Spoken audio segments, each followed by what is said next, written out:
Welcome back, folks, to the Friday Five. As always, I'm Scott LaFlamme on scene, bringing you all things Yarmouth. As always, got a great show for you today. We're covering all things live, work, and play here in Yarmouth. So sit back, relax, and enjoy this week's edition of the Friday Five. As we get closer to the November 4th election, we wanted to make sure we provided folks with a reminder of the upcoming bond question that voters will have an opportunity to weigh in on. Several weeks ago, we talked with my friend Steve Johnson, town engineer extraordinaire, about the Royal River Pump Station and some of the capacity concerns that we have here locally. So, Steve, welcome back. Well, Scott, again, it's always a pleasure to be here with you on this lovely fall day to talk about my favorite topic, second only to stormwater, but wastewater. Great. So Steve may be the only person who is excited to do the Friday Five segment. So anytime we have a chance to throw him on here, we're going to do that. But tell a little bit, for folks who may not be totally aware of what's going on, the question that folks are going to be tasked with answering on November 4th. Tell us a little bit about why this project's important. So Yarmouth has many pump stations, but our second largest pump station, which is the Royal River Pump Station, located over beyond Rowe School. So that pump station is fairly old, and it is at capacity. While we maintain them very well, this particular pump station has really run up against the maximum influent that it can pass through its systems. Really, it is a result of, we've been fortunate to have development, we've been fortunate to have additional residents come live here in Yarmouth, and so it has gotten to the point where we're just seeing more flow on peak times than this pump station can handle. Because of that, we don't want it to overflow into the river, and so it must be replaced. Yeah, so you bring up a good point here, because there is some questions in the community about sort of growth in the future. I think it's important to just reference this, and maybe you can expand on it a little bit, but you know, the pump station that we're talking about was built in the 1960s, and just through organic growth since then, we're at sort of capacity. So regardless of if we see any future development here, this is still a problem that we need to address. You're absolutely right. You know, certainly things are a lot different between 1965, when it was the original design thought put into it, and it was constructed in 1967. It's a very different community. So we have much more development that we likely had anticipated at that time. And so it is to the point that we need to provide an update that, you know, likely would be part of a normal expansion. Yeah. Well, great. So folks who want to learn a little bit more about it, please check out the town's project page. Yarmouth.me.us/bond2025 talks about all things pump station.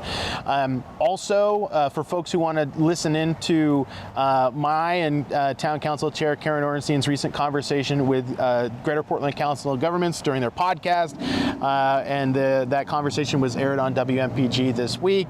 That's also available on our website, and talks about all sort of the nitty-gritty of how we got here, why it's important, and how the town plans to fund it. And speaking of funding, the town council during their last week's voting meeting has set a statement of intent to leverage our existing TIF revenue to offset and reduce the overall project cost. And so we can do that in a couple of different ways, but again, this is a really important economic development tool and a infrastructure that we all use, and especially those who are in our business community. So with that, we're going to go on to the next item. But Steve, thanks again. Always a pleasure to be here, and I truly appreciate the chance to be part of Friday Five. One day we may talk about stormwater, and oh, I'm quite certain we will. And then there's you'll all lots have of good information about that. You'll all have to settle in for a 3-hour overview. So masterclass. And please make sure you pick up after your dog. That's right. Thank you.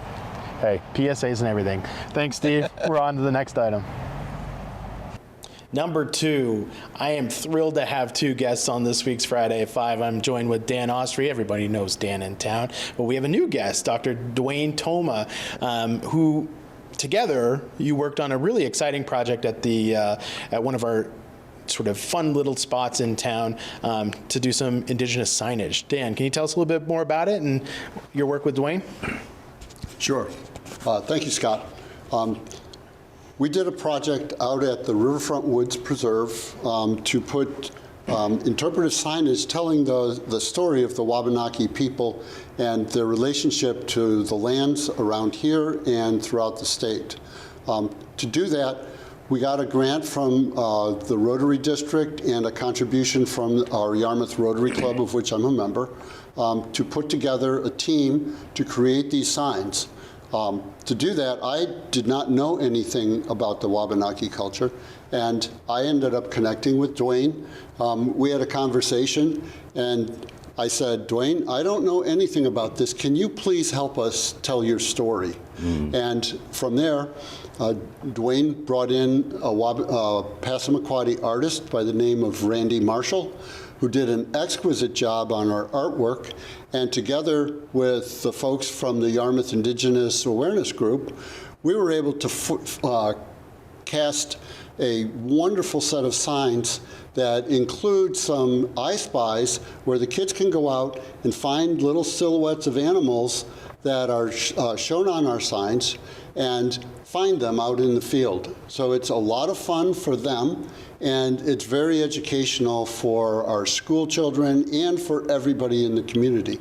Dwayne, why don't you tell us a little bit about how you felt and what you think this project represents? Well, this project really represents to me about community. It's really a wonderful opportunity to be able to change the narratives and to be able to share Indigenous knowledge. This really was an opportunity for all of us to work together and a collaboration and building friendships and relationships. And also, it's really a wonderful opportunity to be able to share historical truth in its proper context, and to be able to get some more visibility for Wabanaki people and also our relationship to this land. Thank you. I think that what I say about this project is this is the end of the beginning of a process. These signs are nothing if nobody looks at them. We are hoping that all of you out in town take the time to take a walk. It's only about a mile circle. It goes out to the river with beautiful views and some very interesting landscapes. So if you go out, we encourage you to take your children. We encourage the schools to use this as an educational tool to get out there, let the kids run around and burn off some energy, and actually learn about the Wabanaki people, because that's what this is really about. You know, the signs are one thing. Building the relationship, Dwayne and I have become good friends, and everybody on our team has developed a real bond and really strove for excellence. I think that these are first-class signs. I think that they have information. They also have QR links, which Scott was generous enough to give us Leo's time to create videos that help you pronounce the Wabanaki words, hear the stories read, and hear some extra stories about the creation of the earth in their cultural view, and to hear what it's like to have grown up as a child in a Wabanaki village. These are just wonderful stories and just set in a beautiful setting. So we really encourage you to get out there and see what has been created for you. This is your open space, and we just hope that you'll get out there and see it. And also, I want to say, I want to thank the people at Yarmouth, the town of Yarmouth, for embracing us and really genuinely coming from here and really having this collaboration, this friendship building.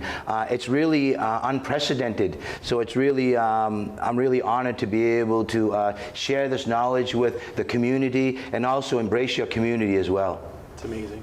Well, thank you both for your effort in pulling this together, and we really hope you have an opportunity to check it out while the weather is still really nice out. So anyways, Dwayne, thank you so much for all of your effort. Absolutely. And Dan, thanks as always for all of your efforts here in town. And with that, we're going to go on to item number 3.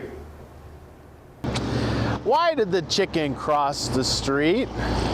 Well, mostly to get more views on Facebook. With the days getting a little bit shorter, and things, bicyclists and pedestrians still making their way around town, we wanted to take this as an opportunity to share a quick PSA on how to safely get around Yarmouth. So of course, daylight savings is just a couple weeks away, and that means that the days are going to get shorter. So when you're approaching crosswalks, if you're walking or you're bicycling, make sure you keep an eye out for drivers. And likewise, if you're in a vehicle, make sure that you're extra cautious as the days get a little bit shorter and the nights get a little bit darker. So with that, we're going to go on to the next item. Number 4, we're on scene. Really exciting day for Yarmouth. We're going to be finishing up the showcase for the Venture Forward program that the town has been really lucky to work with folks at the Rue Institute for. And we are so lucky to have a Yarmouth resident sort of helping us along the way. Chris Torina, who is the Director of Entrepreneurship here at the Rue Institute, also a member of our Economic Development Advisory Board. And tell us a little bit about what's happening. What are we celebrating today? Yeah, so we're celebrating the 10 organizations that joined the inaugural Venture Forward cohort here in the town of Yarmouth. We're actually in the beautiful Rue Institute campus, downtown Portland in Old Port, and this is basically the culmination of 2 months of hard work and a lot of enthusiasm leading up to the showcase today. Yeah, so throughout the 8 weeks, Yarmouth businesses, nonprofits have worked directly with sort of a mentor through the Rue's program, and sort of helping find ways to innovate the way that they're doing business and operating. Yeah, one of the kind of key differentiators of this program is our mentors. Our mentors were matched with organizations, and coincidentally about 60% of the 10 mentors are Yarmouth residents as well.